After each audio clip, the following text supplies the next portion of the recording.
have you ever been lost in the wilderness and then a loved one dies? I definitely hope not. But for the case of Nephi and his family, and then Ishmael and their family, this did happen. They were out in the wilderness and Ishmael dies. So we get to read about that and so much more this week as we dive into chapter 16 through 22. So let's just go ahead and get started. All right, so let me give you kind of some backstory on what happens in chapter 16. So, they're out in the wilderness and they've kind of been staying in the same spot for a while. I think it was like 6-7 years. Don't quote me on that. But they've been there for a while and they finally are ready to get going with their travels. And so the morning that they're getting ready to leave, they get the Liahona. And that's at the front of the tent, which I think is just such a beautiful miracle because there's no way that something like that in that day and age, like that didn't exist at that time. And so that really was a miracle of God that led them and told them where to go. Like they didn't have GPS. I don't even think they had like compasses. Like this really was a miracle for them. And it's such an incredible thing. So they follow the Liahona, and it says that messages from the Lord are written on it, which I think is actually super cool. So they follow it for quite some time, and then Ishmael dies, and they take that really, really hard, and they start to murmur because of their afflictions. But before we dive into that, I want to talk about, so in verses... it's like 15 and then it goes on like until like I don't know, like 19 or 20. So they're out in the wilderness right now. Ishmael hasn't died yet. So they're out there, and of course, the only way for them to really get food at this point, because they've run out of the food that they had like brought with them, was to slay beasts and get wild animals to eat. And so they had their weapons and stuff, and Nephi has this bow and arrow that he uses to slay these beasts, but he's out one day and it breaks. So, if you're this family, and you're out in the wilderness, you don't know where you're going. Some of them didn't even want to be there in the first place. They don't know where they're going, and now they don't have food. Okay, so you've been hungry, and now you don't know when you're going to get food again. Like, they did not know when their next opportunity to get food was going to be. They didn't know. And that must have been so scary for them. And they didn't take that very well, at least most of them. A few of them definitely had some faith, but most of them didn't take that very well.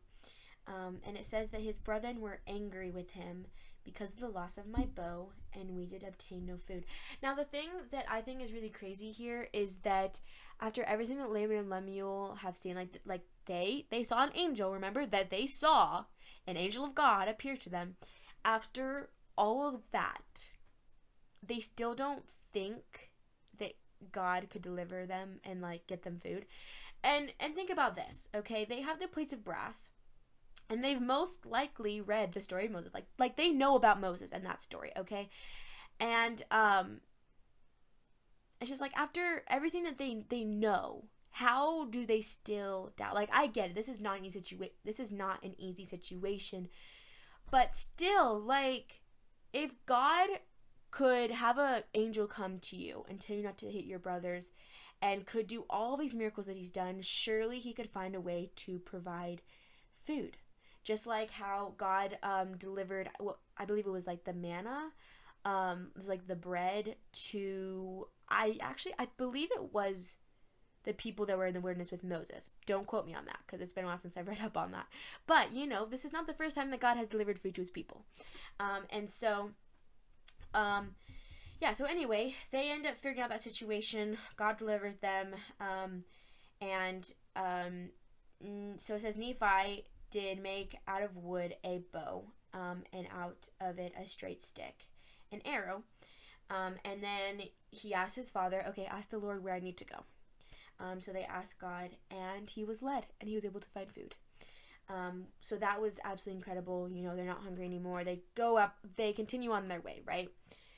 Then Ishmael dies. Okay, so now before you go and judge here, because it is very easy to judge how they start to murmur, think about the situation, okay? They left everything they'd ever known. I have lots of friends who have only like lived in this like the same place their entire lives. I've personally moved around quite a lot. But imagine like your home and everything you've ever known, like your friends, your school, like everything. You had to leave that all behind. And think about this. We know that they ended up in the promised land over in America, but they didn't know that. They had no clue that that Nephi was gonna build a boat and that they were gonna cross the sea. Like they didn't know that. They didn't know where they were going to go. They just knew that they were wandering around in the wilderness. And that must have been terrifying to them. They had to leave everything that they knew, and now they're just out here, and they don't know what to do. And then, on top of all of that they're dealing with, their father dies. Like, that must have been so incredibly hard on them.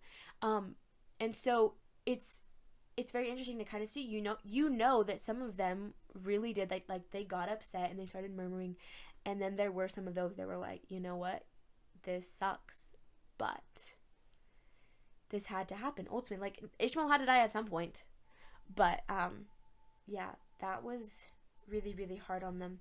And it says that they did mourn exceedingly because of the loss of their father. So now moving on to chapter 17. Okay, so this is the chapter where Nephi is commanded to build this boat, and his brothers are like, what are you doing? You have no clue how to build a boat. There's absolutely no way that the Lord could help provide a way. Yada, yada, yada. And Nephi, like, gets on to them, is like, oh, no, actually, he can do this. And he, like, lists off all these things, and he reminds them of Moses, and yada, yada, yada, yada. And it's just so crazy. And then towards the end of this chapter, it talks about how, let's see, this is in verse, it's verse 47. Or like 48, like right around there.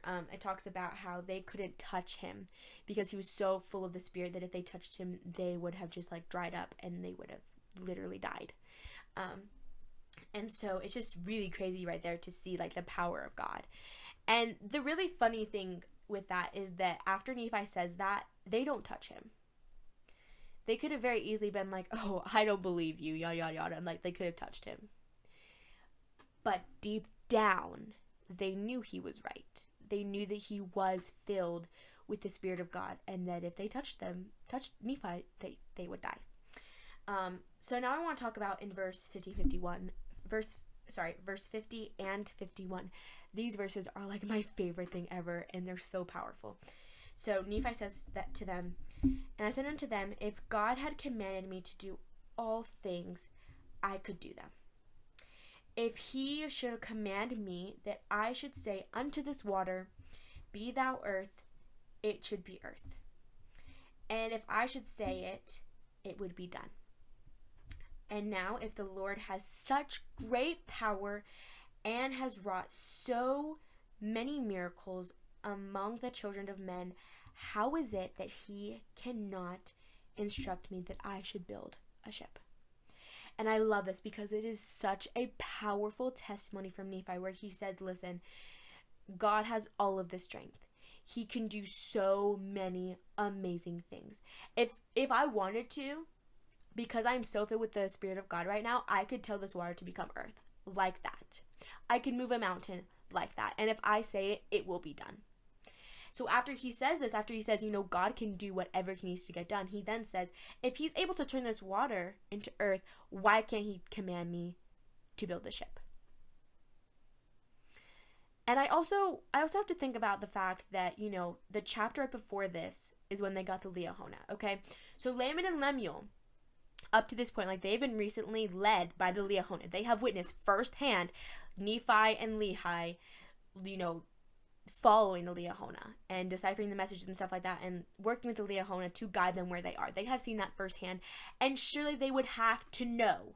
They would have to know that the Liahona came from God, because it's not like Lehi stayed up all night, making this machine and then put it out in front of his tent, and in the morning came out, I was like, oh my gosh, where did this come from? Like, no, he didn't do that. He didn't create the Liahona. That came from God, and Laman and Lemuel had to have known that. So if they could have known that the Liahona just, I want to say magically, but it wasn't magically. It was through the power of God. If they knew that that was created and left in front of that tent by God, how could he not? Like, surely he could tell Nephi how to build this boat.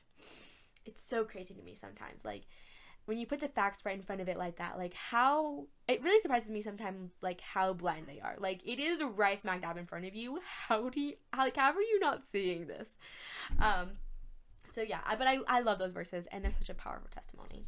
All right, so going on to chapter 18, unsurprisingly, Nephi finishes this boat. Okay, not a shocker. And then it goes on to mention that Jacob and Joseph are born, and then they all embark on their very long journey across the Atlantic. Well, we know it as the Atlantic Ocean. They didn't know what it was at the time, but they crossed the Atlantic Ocean to get to the Promised Land, or America as we now know it. And so, also very unsurprisingly, Laman and Lemuel and some of the sons of Ishmael and those sons' wives start to rebel. Okay, not a shocker. So then Nephi gets tied up, and he's like tied up for like 4 days. It was just like this whole crazy thing. There was like this big storm that goes on and on for days, and finally they release Nephi, and he prays, and with his faith he restores the Liahona's power, and they are guided. The storm is calmed, and they finally make it to the Promised Land. Okay, now I want to put you inside the minds of each of the people on that boat. Okay, so if you're Laman and Lemuel, honestly, in this chapter, this is like probably the one chapter that I really don't understand why they rebelled. The only thing that I can think of is that maybe they thought that they could have turned the ship around and gone back. But like, if you've never been on a boat before, did they really think that they could have turned the boat around and gone back? So, like, I really don't understand why they rebelled. Like, what good was that going to get you? What good was going to come from that? Like, it really confuses me. So then, think about Nephi, okay? He is just trying to follow God's commandments. He's trying to live worthily. He's trying to get them to the Promised Land like God commanded them. And he's tied up. And the thing I want to remind you of, I believe it was last week, we read about how, Nephi was tied up by his brother. This is not the first time that they've done this. But we talked about how he was tied up and he prayed and God freed him. But here's the thing. This does not happen in this chapter. Okay? God does not break his bands. Why? Why does God not do this? What lesson did that teach everyone on that boat? Why did they have to suffer through that storm before Laman and Lemuel finally released Nephi? And here's something to think about. Because if God had instantly freed him, they would have tried to tie him up again. And they wouldn't have had to go through that storm. Because if Nephi hadn't been tied up, they wouldn't, like, the Liahona wouldn't have stopped working. There wouldn't have been that storm. Like, as hard as it is to look at that, there was a reason why God did not free Nephi. He had a bigger plan that he needed to fulfill, and a bigger lesson that he needed to teach those brothers. So now, okay, Lehi and Sariah. This breaks my heart. Like, it makes me want to cry, because it talks about how they're witnessing all of this, and because of all this stress and everything, they get really sick. And they're very weak. Now, the thing is that Jacob and Joseph are still so young that they need nourishment from their mother. But she is so sick that she can hardly feed them. And so I imagine being on that boat and, imagine being like anyone else but Sariah. Imagine being on that boat and seeing Sariah. She's so weak. And Jacob and Joseph are sitting there crying hungry. And there is no one on that boat that can do anything to help these little babies.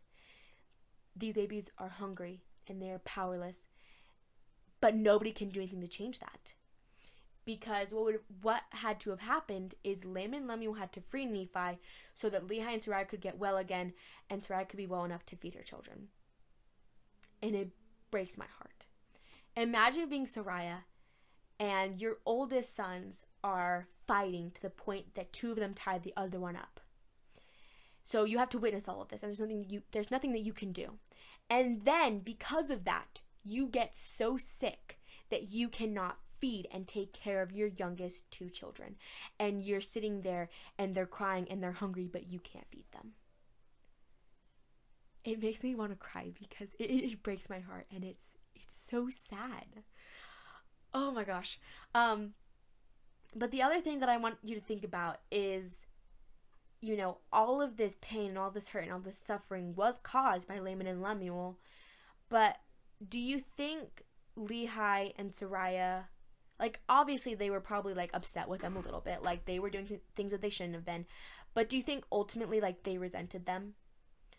Or that they, hated them? I think after they untied Nephi, they forgave really easily. Even though they went through all of that. So then you have everyone else on the ship, all of the wives, Ishmael's wife, all of the sons, everybody else. And they're sitting there helpless. There's nothing that they can do. If they try to untie Nephi, they could be hurt by Laman and Lemuel. Laman and Lemuel might tie them up. So there is nothing that they could have done. And it's just, when you look at the perspectives of each of those people, it is so crazy. I can, but I also can't even imagine being on that boat. All right. So now we're going to get into chapter 19. So this is when Nephi makes the plates of ore and records of the history of his people. But then he talks about how he sees Jesus being born and coming 600 years from the time after Lehi left Jerusalem. And then talks about his sufferings and his crucifixion. And then it also talks about the return of the Lord. So he sees basically everything from the birth of Jesus all the way until the second coming. And so he kind of talks about this in this chapter. So something I want to talk about is in verse 6. I absolutely love what he says here. Before he even really gets into his writing, he says, "Nevertheless, I do not write anything upon plates, save it be that I think it be sacred. And now, if I do err, even did they err of old, not that I would excuse myself because of other men, but because of the weakness which is in me according to the flesh, I would excuse myself." So he's saying, okay, I'm going to write all of this. But here's the thing. I know right now that I will make a mistake. I know that I will not be perfect.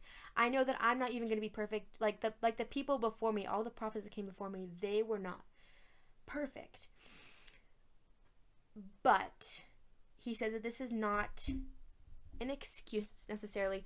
It's okay. How do I explain this? Because it makes sense in my head. But he's basically saying, I'm going to make mistakes. And that's not an excuse for me to go ahead and make mistakes. But it's just to show that I will never write things perfectly. And the reason because of that is because I'm human. He says at the end, it says, according to the flesh, I would excuse myself. So he's saying, listen, I'm not going to have that being an excuse for me to write some stupid stuff. But I do want to say that I know I'm not going to be perfect. And when we apply that to our lives, we can say, okay, listen, I'm not going to be perfect. I will never be perfect in this existence. Not until after the Lord comes again will I be perfect. That's not an excuse for me to go and do stupid stuff, but it does allow me the grace to be okay with my imperfection. And I love that verse so much because it is such a good reminder to us that we're not going to be perfect, and that's okay. As long as we don't take it to the other end of the spectrum. Obviously, we can't be so okay with the fact that we're not perfect that it makes us do really, really stupid stuff. But it reminds you that it's okay to not be perfect all the time and that we're going to make mistakes. Alrighty, so now we're going to hop into chapter 20. I'm trying to rush through this a little bit because I'm running out of time. Okay, so chapter 20 is actually sort of like a translation that Nephi did from Isaiah, which would be, the brass plates. So it says to compare to Isaiah 48. It says compare, though. It does not say that they are the same. There are many, many, many differences between Isaiah chapter 48 and 1 Nephi chapter 20. But when you read them together, it can kind of help you understand what's going on a little bit. Now, the other reason that I want to explain why these won't be the same is because, here's the thing. So you take this book of Isaiah, and Nephi translates this, okay? But then it gets translated by Joseph Smith. Now, Joseph Smith translating it is going to be completely different than whoever translated the Bible. So because of the people who ended up taking the translations that they were given and translating that, it's naturally going to be different. So you can't say chapter 20 is the same as Isaiah chapter 48, but it can help you understand some stuff. We're actually not going to read anything from this chapter today, but I highly recommend this chapter can be very hard to understand, but I recommend getting some study helps to help you understand this. So you can do the Book of Mormon Made Easier, or there's even the Book of Mormon Made Easier for teens, which could be very, very helpful. I personally love the Redheaded Hostess. It's a weekly subscription. She helps you and she gives you lots of study tips and things that help you understand. I absolutely love her. You can do things like don't miss this. There's so many different ways to help you understand this chapter. Even if it's the study helps in the app. If you go looking, you will find something that will help you understand this chapter. You just have to put in the work to understand it. Okay, so now going into chapter 21, this is again another translation of Isaiah. And it says to compare this to Isaiah 49. And this is when, I forgot to mention this, but chapter 20, it talks a lot about how it sort of talks about a little bit of the gathering of Israel. So if you know about Isaiah, you know that the first 40 or so chapters of Isaiah is all dark and doom and gloom. Okay, it's very death to the wicked, right? But then it gets I think from Isaiah chapter 40 to 49, I want to say. Don't quote me on that. But somewhere around there, it goes from being all doom and gloom to actually, once we get through all that doom and gloom, we're going to have this eternal happiness. We will get to the point where we're going to be back with Christ. Israel will be gathered and we'll be back together again with Christ. So that's what chapter 20 and 21 talk about. They kind of go hand in hand together. Where 21 talks about Messiah will be the light to the Gentiles and will free the prisoners. And Israel will be gathered with power in the last days. So I want to talk about verse 5 here. So let me read it to you. It says, "And now saith the Lord, that formed me from the womb, that I should be his servant to bring Jacob again to him. Though Israel be not gathered, yet shall I be glorious in the eyes of the Lord, and my God shall be my strength." So the part I want to focus on here says, "Saith the Lord," and it says, that same Lord is the Lord that formed me from the womb, that I should be his servant to bring Jacob again to him. So this is saying, before I was even on this earth, before I was even in the womb, God knew me and he created me, and he knew from the very beginning who I was destined to be, what my the whole plan of my life. He knows every single choice that he's going to make, and when we apply this to our lives, okay, in this verse it says, he formed me from the womb that I should be his servant to bring Jacob again to him. So when we apply this to us, it is saying that God created us. God knows me personally. He knows what I'm destined to do, who I'm destined to be, who I'm destined to help. and we can be his servants. He knows how we can help him and how we can gather his kingdom.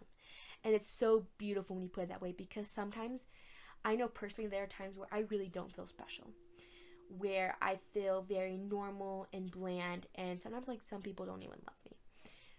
But God knows me. God created me, and he knows what he has in store for me. And if I just trust him and follow his plan, it will all work out perfectly. Okay, so now getting into chapter 22. Okay, so chapter 20 and 21 talked about Isaiah. Now in chapter 22, after Nephi reads this to his brothers, all of his brothers have like some questions. So this chapter is all about Nephi answering those questions and continue to talk about the last day.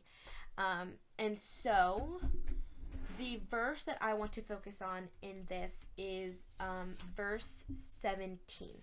So really, I feel like the last half of this chapter, it has a very, very common thing. Like it's all the same thing to me. Like it's very repetitive. But I want to read verse 17 to you, and it says, "Wherefore he will preserve the righteous by his power, even if it so be that the fullness of his wrath must come, and the righteous be preserved, even unto the destruction of their enemies by fire. Wherefore the righteous need not fear. For thus saith the prophet, they shall be saved." And this, when I read this, it made me wonder, am I doing what I need to do today so that when that day comes, will I be one of the righteous that need not fear? Will I be one of the righteous that will be saved? Or will I be one of the wicked that will be destroyed by fire? Will I be one of the enemies that will be destroyed by fire so that the righteous can be preserved? Ask yourself this question. Are you doing what you need to do to be one of the righteous during the last day that will be preserved? Will you be one of the people that need not fear? Or will you be one of the people afraid? And I love this so much. And once again, it reminds me back in Revelations how it talked about how the righteous just have to endure. And when they do endure, when they have that faith and when they have that trust, they'll be saved. And so as scary as everything in the second coming is going to be, he will protect us if we have faith. If we do everything that we need to do, if we trust him, if we take the right steps, he will protect us and he will preserve us. And we will be with him in the last day. And I just love that promise so much. Alrighty, so next week we're going to be reading the second book of Nephi. Can you believe that? Like, we're already through the first book. Like, y'all, we have come so far. So, are y'all ready for the second book? Because I am. We're going to be reading chapters 1 and 2.